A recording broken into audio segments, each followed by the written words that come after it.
Are you tired of feeling bloated? Well, it might not be what you're eating. Let's break it down today on Hormone Happy Hour.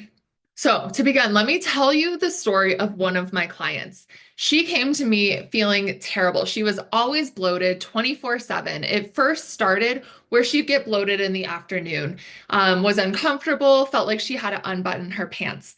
And then that bloating starting to get it earlier. She would wake up and feel okay, but then after breakfast, bloated. And then it was all day around. And she had no idea what was happening, why it was happening, or what to do about it.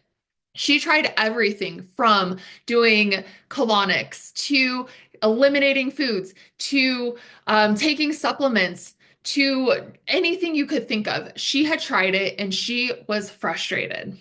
What are you doing? Huh? You want to take a visit?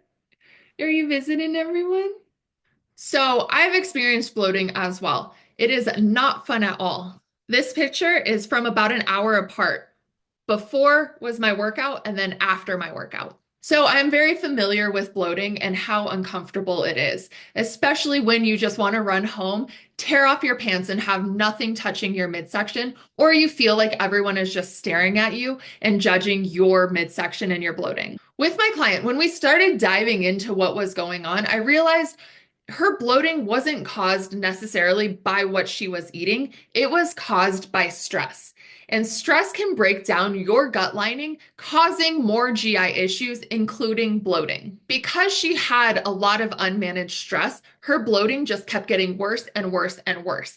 And she did not know it at the time, but she was making it worse by trying to eliminate foods, taking more supplements, and doing these band-aid fixes instead of looking at the root cause of what was going on underneath the surface. So with my client, we focused on four things. Number one, we focused on stress management. This is going to look different for everyone and what their lifestyle, their job, etc. looks like. For her specifically, she has a very stressful job and high up in her company. So we had to get very strategic. How could she incorporate boundaries? How could she even find micro moments throughout the day to manage her stress? This was not going to be a situation where she could do breath work, journaling, and meditation throughout the day. Absolutely not. She could not do that. So we found ways to incorporate stress management based on what her daily lifestyle looked like. Number two, I had her eating every 3 to 4 hours. This was very uncomfortable for her because she felt so bloated and she did not really want to put much food into her stomach. However, by eating every 3 to 4 hours, she was starting to manage her gut health, starting to improve her blood sugar levels, and we weren't letting her acids build up so much where it would cause even more bloating because that acid had nothing to do inside of her except bubble up and cause bloating. Number three, we really focused on her fiber intake. Yes, fiber is very important for your gut health. However, she was chronically constipated, chronically backed up. She was going maybe once, maybe twice a week. And I knew that that was a problem. If that is just sitting in there, it is likely causing more bloating, being reabsorbed into our system, and will eventually cause sickness. And so we focused on that fiber. She does not track calories and macros.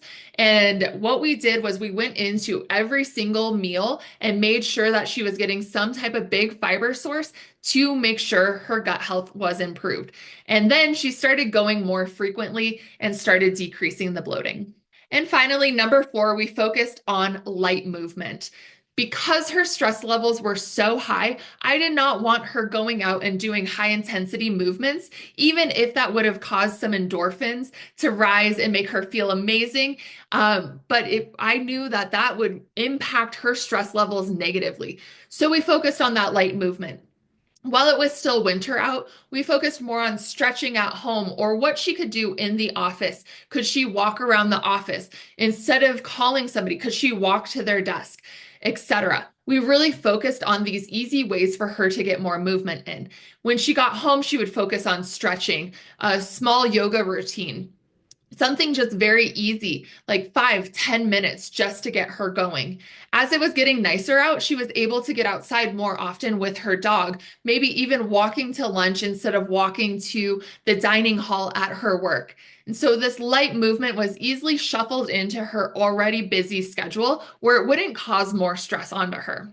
With all of this, She was able to decrease her bloating. Her pants started fitting better. She started feeling better in her skin. She wasn't embarrassed. She was having more frequent bowel movements, and overall, her energy level improved as well. And as a bonus, with her bloating going down, she did see weight loss within weeks. She saw 7 pounds of weight loss, which I suspect was mostly inflammation. However, that was still weight loss and it did make her feel much better in her skin.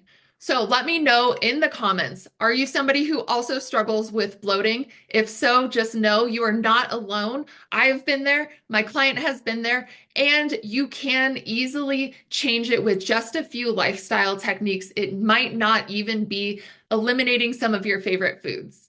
And that is all I have for you on Hormone Happy Hour today. I will talk to you next time. Cheers.